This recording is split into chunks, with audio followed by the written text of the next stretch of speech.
emisiju retrospektivno, kritičari nekoliko to lijepo pedantno podijelili godina razdoblja, ali me zanima vaš gledanje. Kako biste vi najkraće prezentirali taj jedan prilog 4 decenije posvećen umjetnosti i skulpturi i tekstilu?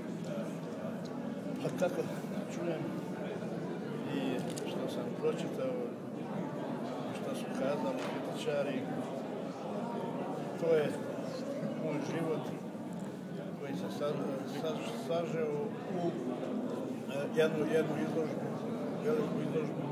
Normalno nisam mogao sve radove to postaviti, ali ono što jeste važno, to je taj izložba. I ti radovi koji su bili na toj izložbi. Ovdje, što vidimo, ovdje je jedan dio iz te izložbe, sam ja mali dio, a ovo su sve drugo novi radovi. Od te izložbe, to je znači 6-7 mjeseci. Šta je lično smatrate najvrednijim doprinosom tog istraživanja skulptura? Samo vaše igre i svjetlo i boja?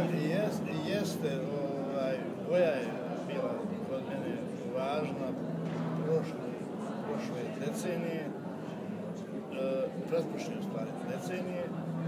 Drvo, gdje sam gradio boju. Sad, nažalost, u ratu, koji je tako agresivno nastupio na našu zemlju, promijenio sam i ugradio sam instalaciju sa portretima koji su sakriveni po zemlji i oni govore više o tom ratu, a istaknu krhotna stakla naših instalacija.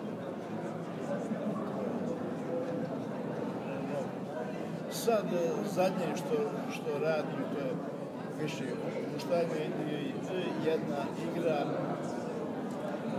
koju sami i naslovi kako govore da je to igra i lakše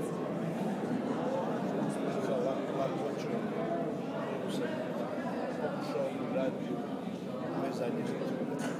Ovaj grad je imao jednu skulpturu više nije tu. Da li razgovarate s nekim gradom? Jeste, skulptura je tu.